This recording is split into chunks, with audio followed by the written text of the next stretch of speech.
আমাদের সমাজের একটা অভ্যাস আছে, অলির ভূত হইলি অলি, অত সোজা না। ফিরের ভূত হইলি ফিরে যাবো গা, এমন কোনো কথা না। তার মধ্যে যোগ্যতা থাকতে হবে। নবীর ঘরে হইলে যদি মুমিন হয়ে যাইতো, তাহলে নূহ আলাইহিস সালামের ছেলে কেনান ঈমানদার। নূহ আলাইহিস সালামের ঘরের সন্তান, চার সন্তান, হাম, শাম, ইয়াসিন, কেনান হইছে কাফের। নবীর ঘরে হওয়ার পরে সব গিয়া নূহ নবীর নৌকার মধ্যে উঠছে, আর কেনান কইছে উঠতাম না, তুমি গা উঠো। উঠতে না রাখছো পুরুষ না রে, তাহলে মরবে, মরলে মরবে, উঠতাম না।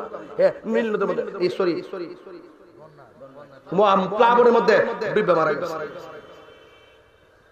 ফিরের ঘরে ওই ফিরে তো না, আল্লাহর ওলি।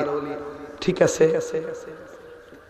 ওকে, কিন্তু আপনি পীরের ঘরে সিলসিলাগত ভাবে আপনার বাপের ঘরের ফুতের ঘরের নাতি এমনি না হচ্ছে, লাস্টে যদি দিহি আপনি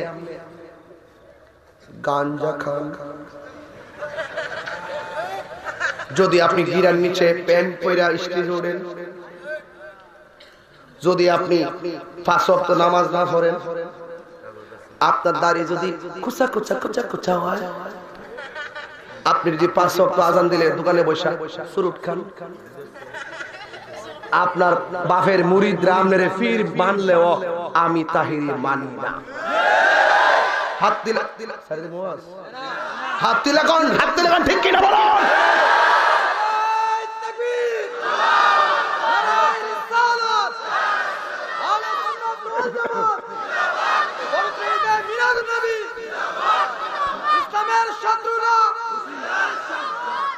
আমার কথা কি বুঝতে পারছে?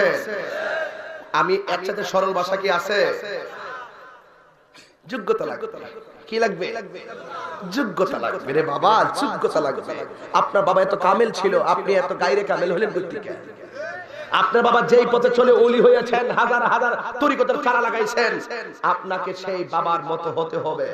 যদি বাবা কামেল হয়, আপনাকে কামালিয়ত অর্জন করার জন্য সংগ্রাম করতে হবে, তবেই আপনি মারা যাওয়ার পরে সমাজে নমাজে দেশের মানুষ আপনাকে মুকাম্মেল বলবে।